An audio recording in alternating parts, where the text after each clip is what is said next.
خیلی خوش تشریف آوردید به قسمت 5. یه بحث خیلی داغی رو ما پیش گرفتیم در مورد چرخه کسب و کار و اینکه چطوری باید یک خیاط پولدار بشیم. خیلی خوشحالم که تا اینجا با ما بودید و باز هم دارید این برنامه رو نگاه میکنید. قراره که یه جمع‌بندی کلی داشته باشیم و 2 حلقه آخر رو براتون توضیح بدم. ناصر مقدمجو. بچه‌ها تمام توضیحاتی که تو این 5 جلسه از من شنیدید یه قسمت خیلی کوچک از یکی از کلاس‌های منه. یک قطره ای از اون همه اطلاعات منه. تجربه هایی که توی کسب و کار داشتم، زمین هایی که خوردم، بلند شدم، دوباره ساختم، زمین خوردن خیلی ها رو دیدم. اینها خیلی با ارزشه، یعنی گوشه ای از وجود خودم رو دارم ارائه میدم. من یه چیزی میتونم بگم؟ بفهم.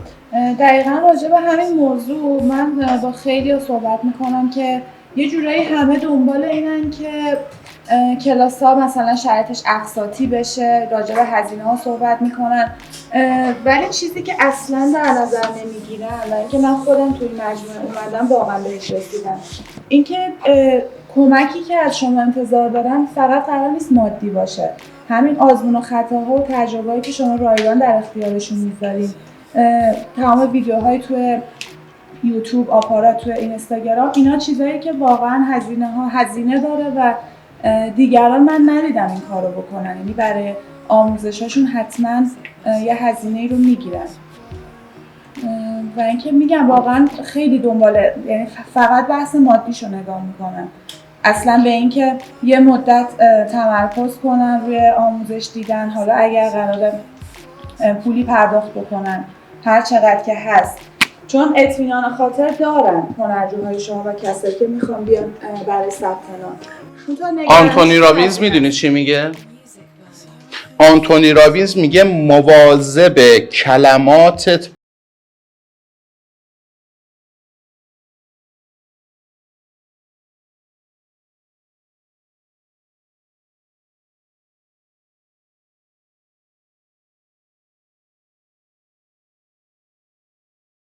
نیک، کردار نیک. خیلی فلسفه سنگینی پشتشه.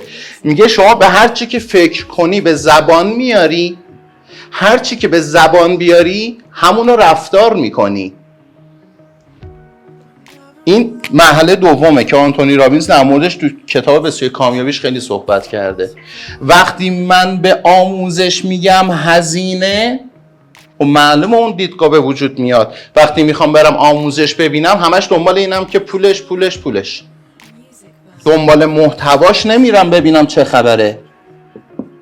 به خاطر همینه که حاضرم برم آموزش 500,000 تومانی ببینم و بعد خیلی شکایت هم دارن، میگن که ما آموزش‌های مختلف دقیقاً هفته پیش با یکی داشتم مشورت میکردم، یعنی مشاوره بود، برگشت گفتش که آقای مقدم من یه آموزش دیدم 200,000 تومان. گفتم بابا خدا خیرت بده، چلو کباب الان دیگه ذلیلش پرسی 80,000 تومانه، پول 2 پرس و نصفی، یعنی 2 پرس و 2 تا نوشابه و 2 تا سالاد دادی. بعد یه آموزش کامل شب و عروس گرفتی. اصلا منطق خودت چی میگه؟ میگه اب نداره 200,000 تومان از دست دادم دیگه.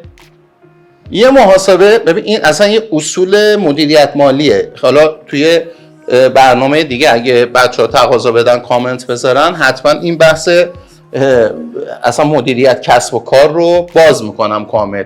یه چرخه خیلی بزرگتر از این داره. خب گفتم چقدر زمان گذاشتی برای این کلاس؟ گفت 1 ماه. خیلی قشنگه ها، قشنگ دقت کن. ببین یه خیاط حداقل روزی 1 عدد لباس میتونه بدوزه.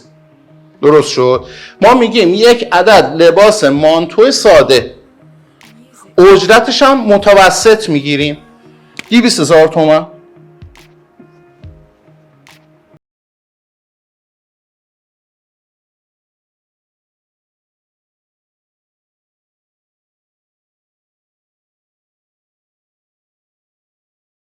ایشون الان چقدر ضرر کرده؟ 6,200,000. نه 200,000 تومان خالی. می‌دونی چرا؟ مثل یه چون حالت یک ماهش رو هدر داد پای این 200,000 تومان. دقیقا میشه چقدر؟ 6 میلیون و 200. من اینو 18 سال پیش اینو تجربه کردم که حالا اینجا دیگه تو حوصله‌مون نمیگنجه بخوام توضیح بدم. توی یکی از لایوها گفتم که به یکی از شاگردام گفتم بیا تو گفت آموزش میخوام، بهش گفتم اینقدر شهریت میشه، نداد، گفت چه خبره، و بعد 5 سال دیدم تو خیابون هنوز خیاطه، یعنی برشکار نشده، هنوز چرخکاره. واسهش سرانگشتی حساب کردم، گفتم تو اون موقع باید 150,000 تومان به من میدادی آموزش میگرفتی، الان چیزی حدود 55 میلیون عقبی. تو خیابون نشسته بود، تو زمین میزد تو سر خودش، نمیدونست چه اتفاقی تو زندگیش افتاده. اگه من این فرمولش رو برات باز بکنم که اصلا چشات اینجوری میشه. فرمولش شبیه فرمول راز خیاطای پولدار بود، همونی که رفت یه دونه گندم بیشتر نمیخواست. دقیقا مثل اونه حساب کتاباش. چند بار واسه ماهان من حساب کتاب مالیمون رو باز کردم، خودش برگشت گفت من تا حالا این دو زاویه بهش نگاه نکرده بودم، چقدر تغییر کرد همه چی. خیلی چیز جالبیه. مشکل کلمات زندگی ماه.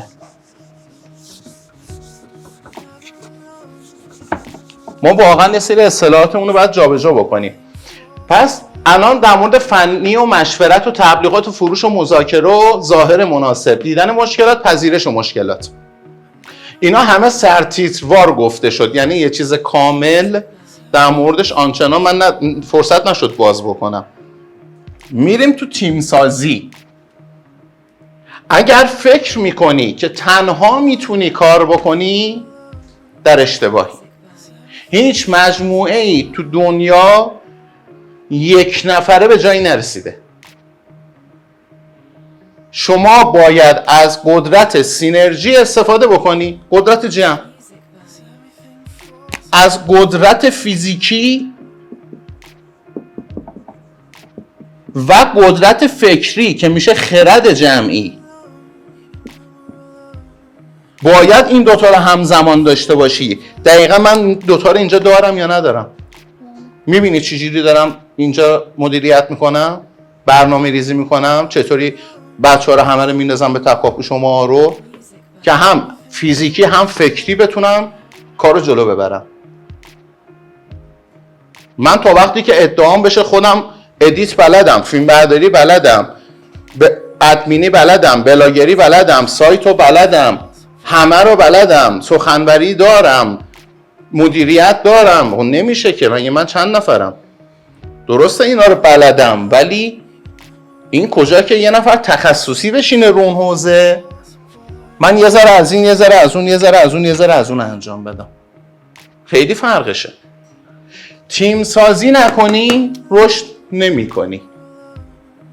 من یه چیزی کوتاه بگم. دقیقا یه خانومی چند روز پیش داشت با من صحبت میکرد، گفتش که خیلی کار خودش رو قبول داشت و میگفت اکثرا هم تایید کردن کار منو. فقط گفتش که رو حساب دقت و حساسیتی که دارم نمیتونم روحی کار کنم و خودم تنها میخوام کار بکنم. گفتم که اون دقت و حساسیت شما از استاد مقدمجو 100% بیشتر نیستش. ایشون میتونه مدیریت کنه و همین دلیل باعث پیشرفتش شده. و اصلا برای اون استوری ایرادیابی که ما گذاشته بودیم گفت نه مشکلی نداره. گفتم پس چرا شما شمارتون رو گذاشتید برای ایرادیابی؟ پس پیشرفت نداشتید وقتی منفعل کار میکردید. دقیقا. ببین من بسیار آدمی هم که 0 و 100م، یعنی یا کاری رو انجام نمیدم یا اگه انجام بدم 100% عالی انجام میدم، یا یه چیزی رو نمیخوام یا اگه بهم بدم باید 100ش رو بهم بدم. نصفه به درد من نمیخوره، به دل من نمیچسبه. من همچین تیپ شخصیتی دارم.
مهمه.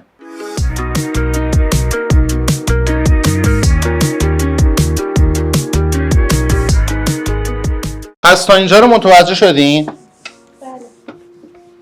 اینا همه اهداف تیم ما و مشکلات مخاطبین ماست که باید بهشون پرداخته بشه، حل بشه مشکلاتشون تا به اون هدفی که میخوان برسن. یکی از مشکلاتشون گفتم تو تیم سازی ترسه. یعنی چی؟ ترس از چی میاد؟ بفهم.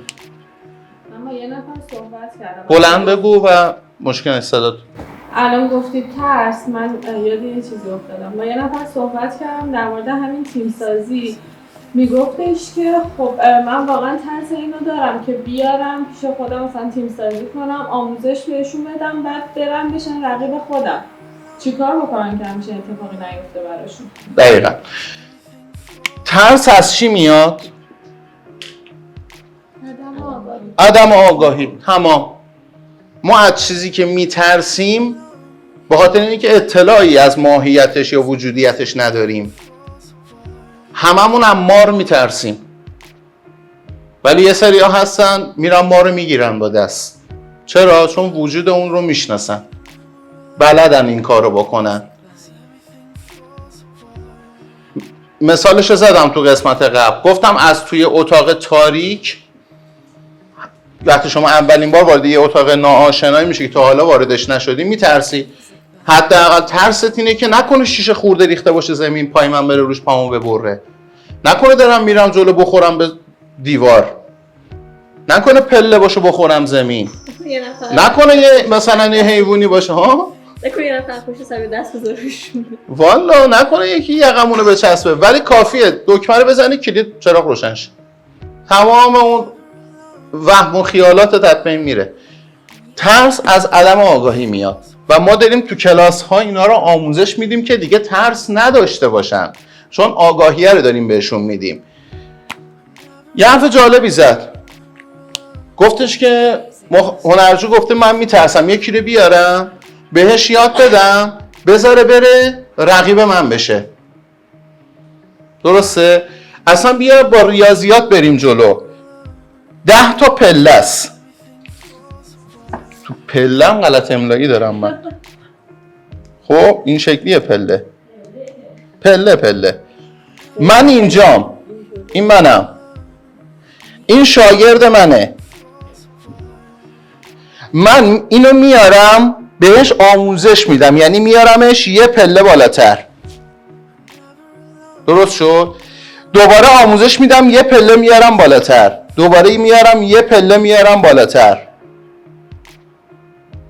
این حرکت درستیه. در چه صورتی اشتباس؟ که خود من اینجا وایساده باشم، خود من همراهی که این داره یه پله میاد بالا من یه پله نرم بالا، یعنی این فاصله رو حفظ نکنم.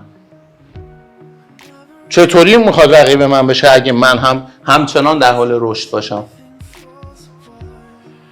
این ترس الان باید تو وجود من که خیلی چند برابر باشه.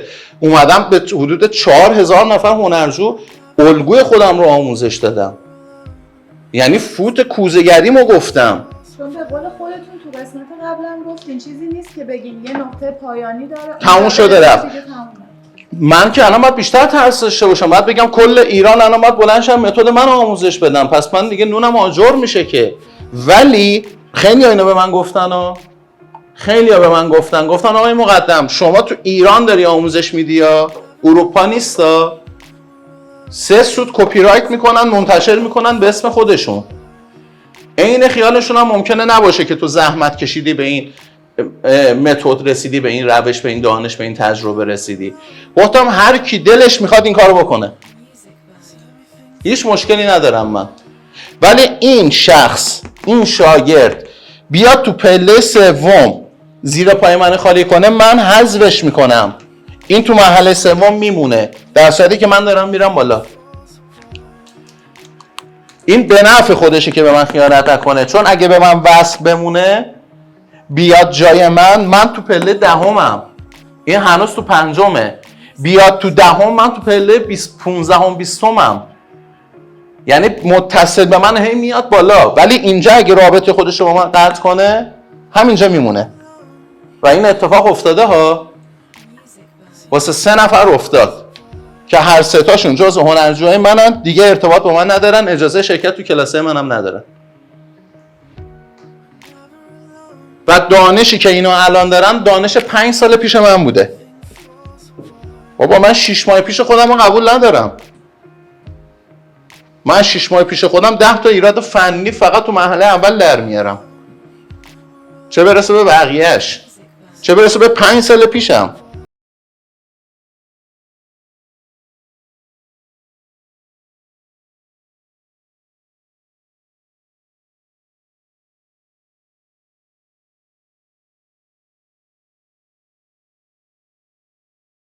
من میخوام اون ترسه رو اینجا حداقل تو این جلسه از بین ببرم تا بعدا مهارتش رو تو کلاس 7 بدم. خب تیم سازی عزیز من، بذار نتورکی بهت بگم، از 1 نفر شروع میشه. 1 نفر. بعضیا فکر میکنن واو 20 نفر تیم. بابا تیم فوتبال نمیخوای بسازی با ذخیره هاش که 1 نفر بیار 1 نفر. بعد این 1 نفر رو مهار کن، بهش مدیریت یاد بده، مهارت یاد بده، در کنارش خودت هم داری رشد میکنی. بعد 1 نفر دیگر هم بیار، بعد اینم بهش مهارت بده، بهش میدون بده، بهش مسئولیت بده، بذار رشد کنه. بعد 2 نفر بیار بذار زیر دست اینا، بگو آقا این 2 نفر تو به این آموزش بده، به این 2 نفر آموزش بده، تو هم به این 2 نفر آموزش بده. تمام. همینجوری نتورکی میری پایین. نتورک یه تکنیک بازاریابیه، یه تکنیک مدیریتیه، یه تکنیک تیم سازیه. حالا آوردن تو نتورک مارکتینگ هم ازش استفاده کردن، ولی این سیستم تو همه جای دنیا داره استفاده میشه. تو خانواده هم همینه، همیشه همین بوده. پس تیم سازی از 1 نفر شروع میشه. شما 1 نفر بیار، نترس. 1 نفر ترس داره مگه؟ شما اگه 1 نفرت بشه 2 نفر شدی تیم، شدی یه تیم 2 نفره. مگه 2 نفر تیم به حساب نمیاد آقا؟ بیشتر از 1 نفر تیم به حساب میاد. تیم 2 نفره، تیم 3 نفره، تیم 4 نفره، تیم 100 نفره. چرا همه ذهنشون رفته رو 100؟ تیم 2 نفره. و کسب اعتبار. شما اگه این چرخه رو کامل نکنی، خب تو بازار نمیتونی بمونی. اینو خیلی دقت کن. تو بازار نمیتونی بمونی. یه چند سالی باید توی بازار مستمر شما فعالیت بکنی که شناخته بشی و تو اون سالها درست هم کار بکنی. درسته؟ دقیقا میشه چی؟ میشه اثر مرکب، یعنی تأثیر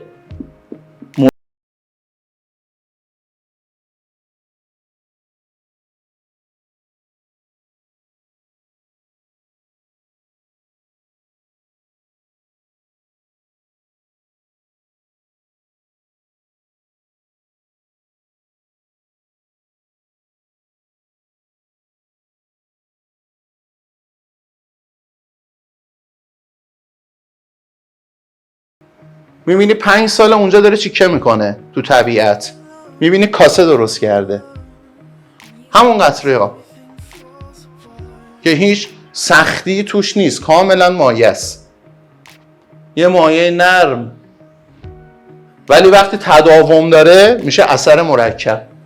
یه نوع شکنجه است کلا بس شروع. خب شما باید تو بازار بمونی.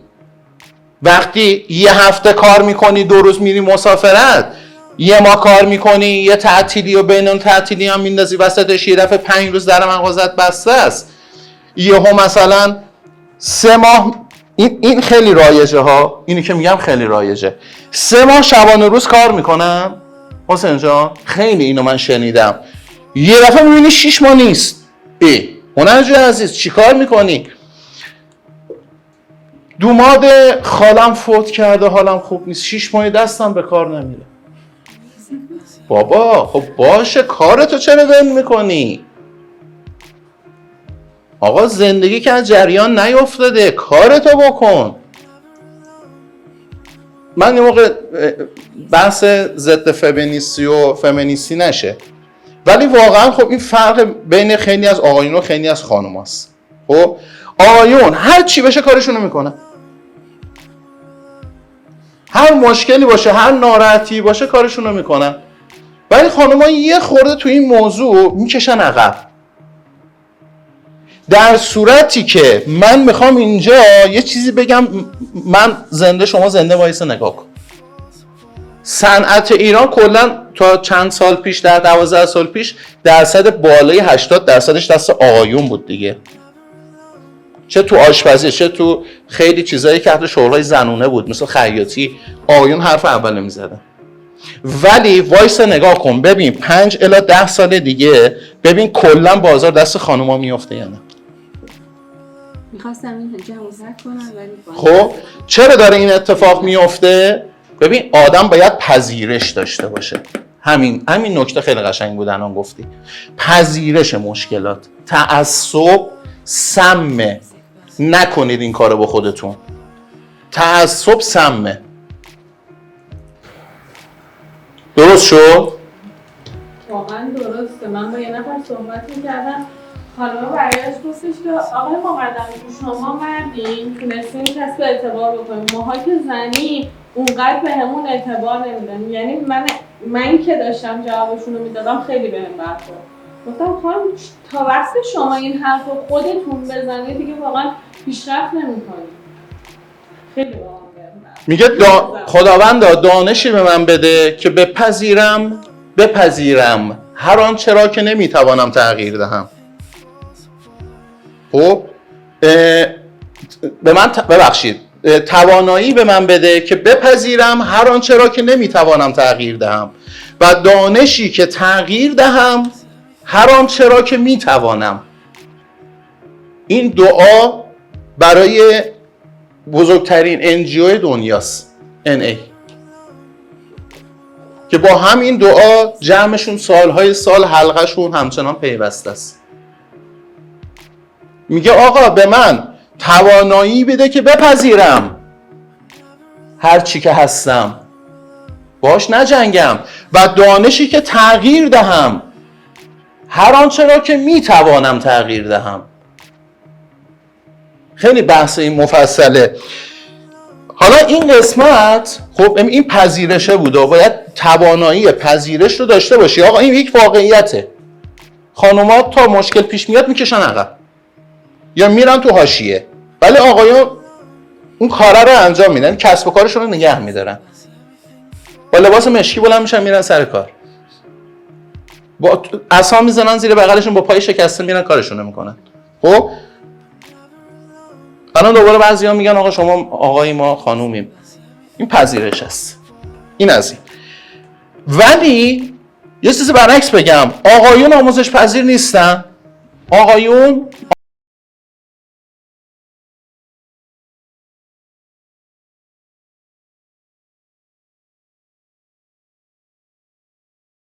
کسب کار میزنه کسی که مهارت دانش بیشتری داره.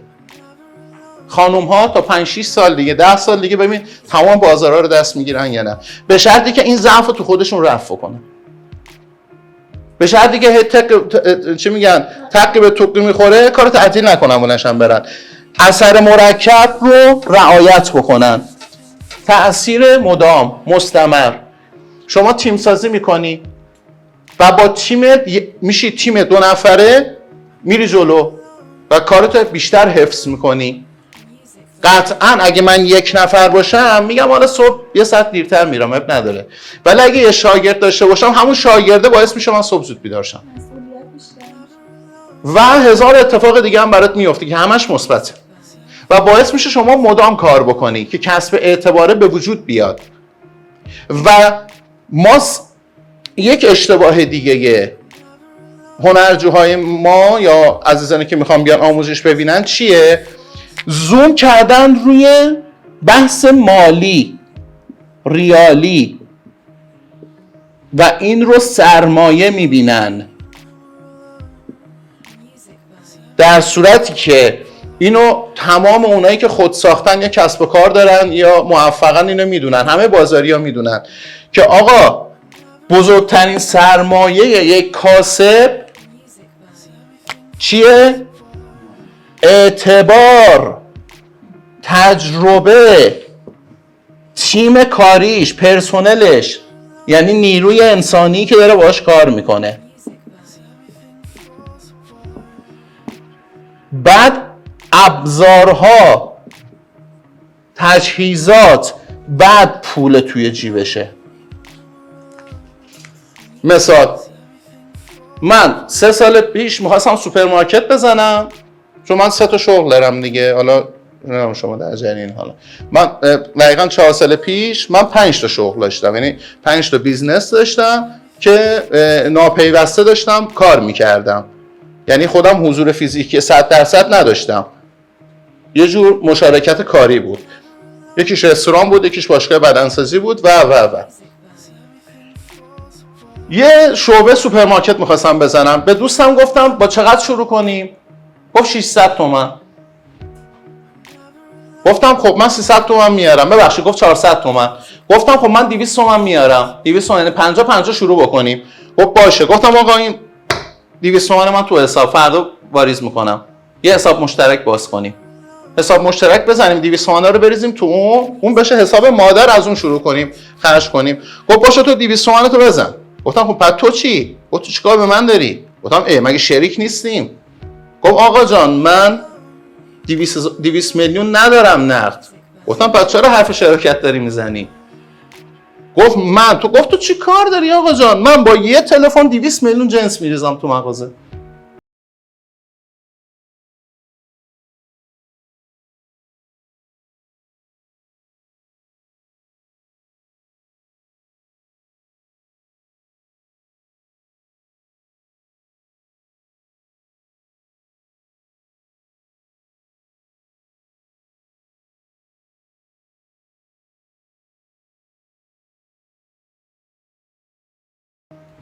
تجربه چیزی نیست که بتونی به این راحتی آموزش بدی و آخرش میشه پول نقد. پس اعتبار یکی از بزرگترین سرمایه های یک کاسبه. غیر از اینه هر کی میگه غیر از اینه بره مشورت بگیره، بره از دیگران سوال بپرسه، بره پیش یک کاسب واقعی بگه آقا اعتبارت چند؟ اعتبار چنده الان تو بازار؟ میگه قیمت نداره. طلا رو الان قیمت میشه روش گذاشت، الماس رو میشه روش قیمت گذاشت، اعتبار رو نمیشه روش قیمت گذاشت.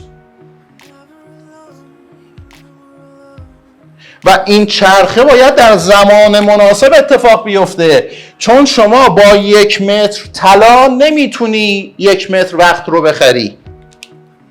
وقت و زمان هم قابل قیمت گذاری نیست، باید سریع انجامش بدی. درست شد؟ اینها باید به هم متصل بشن. هم کار خیاط عزیزی که چسبیدی داری 6 تا متد یاد میگیری، 10% کار بردی جلو، بقیه‌اش هم سعی کن یاد بگیری. خب خدا رو شکر من جزو خودم تعریف کنم بچه‌ها، یه میشه کنم واسه خودم. خب نمیگم برای شما میرسم.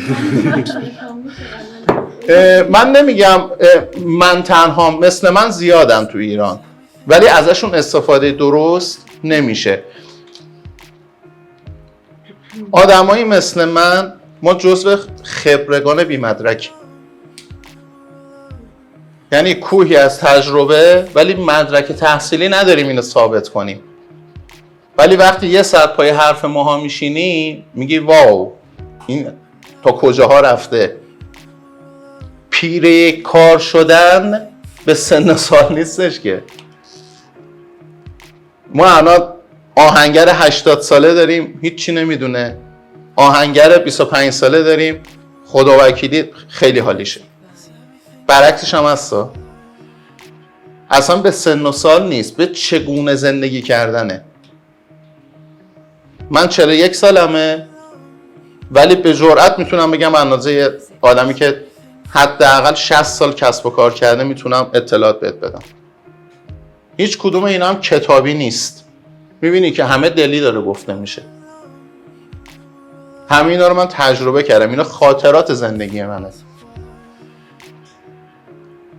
یعنی وقتی یکی مثل من وارد آموزش میشه دیگه هنرجوش لنگ نمیمونه هیچ کجا.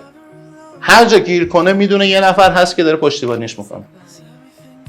یه نفر هست که بهش میگه این ور برو اون ور نرو، الان اینجا برو الان اونجا نرو، تا آخر باش میاد. نه اینکه مثلا به این مرحله رسید بگم ببین من بقیه‌شو نمیدونم برو یه پیش یه نفر دیگه. من این کارو نمیکنم. من تا ته باشم. تا جایی که بخواد صادرات کنه واردات انجام بده. چرا؟ خود من که تا صادرات واردات رو میدونم. چون سال 86 87 88 من اصلا وارد کننده شلوار جین و کتان و کلا یک سری وسایل اکسسوری لباس از ترکیه و دبی بودم و الی آخر. و همین الان هم من خودم تو آموزشم، دوره‌های تخصصی تجارت بین‌الملل دارم میگذرونم،